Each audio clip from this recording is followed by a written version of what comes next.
we are here for a reason. Last week, there was supposed to be a press conference.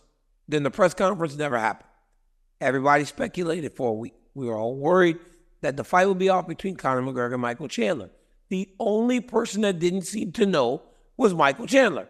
He was the one still training, still prepping, because he just wanted so bad. Let me tell you something. They say when you want something so bad, it never comes to you. It's like the girlfriend. It's like, I want to be rich, and then you live poor. Michael Chandler wants to fight Conor McGregor so bad that ultimately injury happens. Conor McGregor never pulls from injury. Brett, tell us a little bit about your first reaction to hearing that the fight was off and that Conor McGregor was out because of an injury in the fight against Michael Chandler. Yeah, man. I mean, this was just one of those situations where, as someone who follows this sport very closely, this is actually, I hate to say it, but it's kind of a fun thing to be a part of. If you're over in the UFC offices and you're trying to piece together how to keep this thing together and you're getting different news at different times, yeah, it's probably a nightmare. But for the rest of us, it's it's very interesting how it's all unfolding. You know, they had this press conference. Conor McGregor suffered the injury, from what I was told, very, very much right up to that press conference. I mean, they would not have scheduled a press conference had they known this guy was injured, obviously. So the timing of this could not have been worse. He gets injured. They cancel the press conference, but they're thinking that the injury is not so severe. He's got a few weeks. You know, obviously it's going to impact his training, but as you mentioned, DC, he's never pulled out of a fight. He could get, maybe this is something that he could get through. He could still make it to the fight. So there was some optimism there on that side.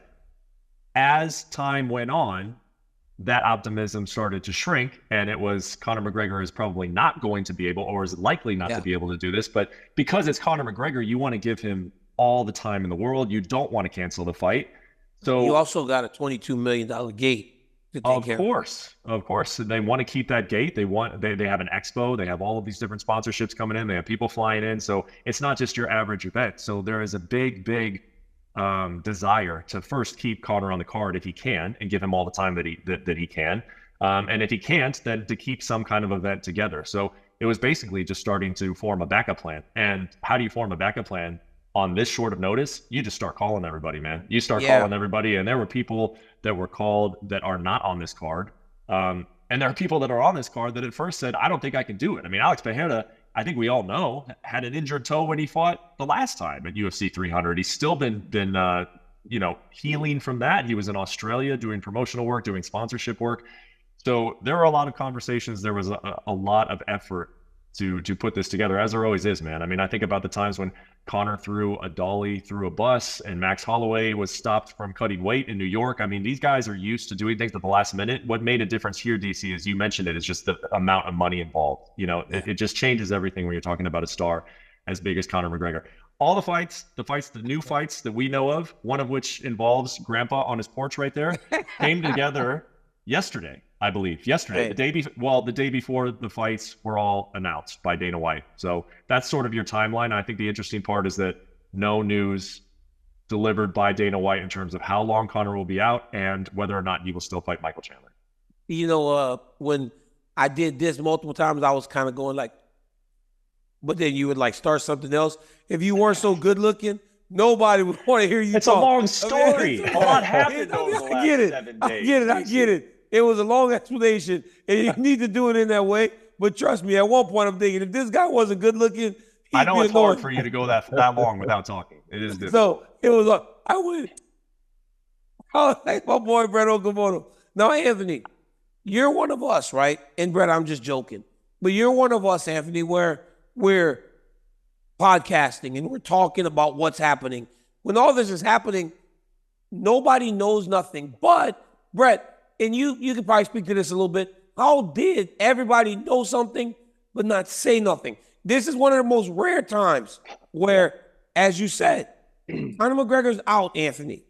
Or at least he's hurt. Nobody's telling that he's hurt. They're calling everyone. So everyone's calling somebody else.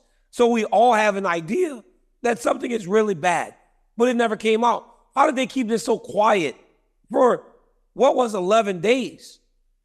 Yeah, DC, I don't know. Fighters are notorious for telling each other stuff. And I think that's one of the most impressive parts is that a star the size of Conor McGregor is hurt. And I think when there's smoke, there's fire. We all kind of figured out like, all right, there's something going on here. There's something not good happening.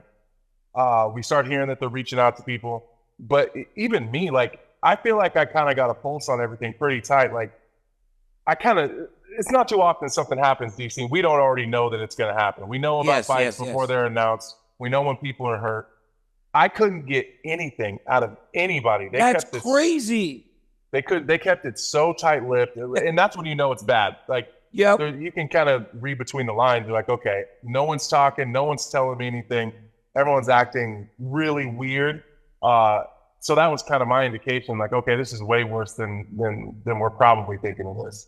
Yeah, it was crazy to watch. So Pop, do you believe that we will ever see Conor McGregor again? Because Chael thinks that this is essentially him saying, I'm retired. Because he doesn't know that the Conor McGregor today is going to be willing to go through whatever rehab he has to go through in order to get back, especially coming on the heels of what he went through after the leg injury. Ben Askren said he's out because he never really wanted to fight. Do we ever see Conor McGregor fight again, Pop?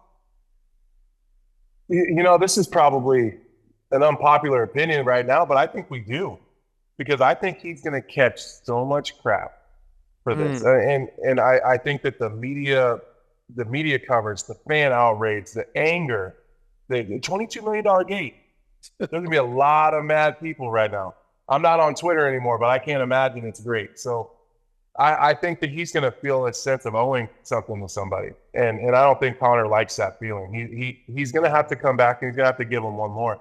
I don't know that we see it this year, though. I really don't. I know that there's talk about August or September, and I just don't know. If he's got a legitimate injury that's stopping him from fighting. We've seen him going versus Mendez hurt.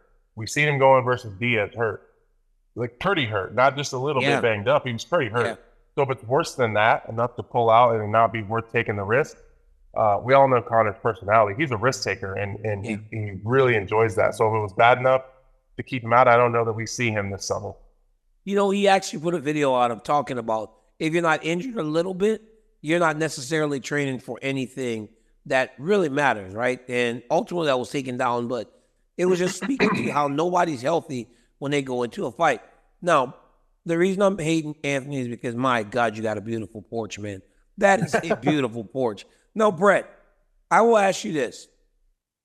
Michael Chandler has now waited almost 2 years to fight this man. What does Michael Chandler do next? Does he have to just move on, or do you believe that he still holds the line? He's like, hold the line. You remember that movie Braveheart? Hold the line. You think Chandler's holding the line? You think he is? Come on, he's got to move on, right, Brett?